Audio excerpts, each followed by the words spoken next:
లో టెన్షన్ వాతావరణం నెలకొంది. సిద్దిక్ నగర్ లో 4 అంతస్తుల భవనం పక్కకు ఒరిగింది. చుట్టుపక్కల ప్రాంతాల ప్రజలు భయభ్రాంతులకు గురయ్యారు. అధికారులకు స్థానికులు సమాచారం అందజేశారు. సంఘటనా స్థలానికి చేరుకున్న అధికారులు భవనంలో ఉన్న వారిని ఖాళీ చేయించారు. చుట్టుపక్కల ఉన్న వాళ్లు కూడా సురక్షిత ప్రాంతాలకు వెళ్లాలని సూచించారు. ఆ బిల్డింగ్ పక్కనే మరో నిర్మాణం జరుగుతోంది. దానికోసం సెల్లార్ తవ్వడం వల్లే భవనం పిల్లర్లు కుంగినట్లు స్థానికులు తెలిపారు.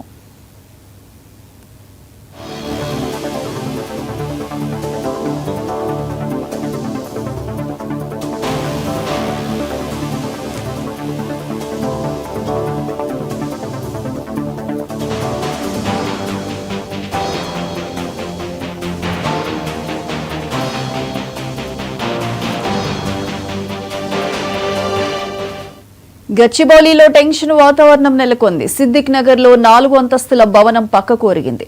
చుట్టుపక్కల ప్రాంతాల ప్రజలు భయభ్రాంతులకు గురయ్యారు. అధికారులకు స్థానికులు సమాచారం అందించారు.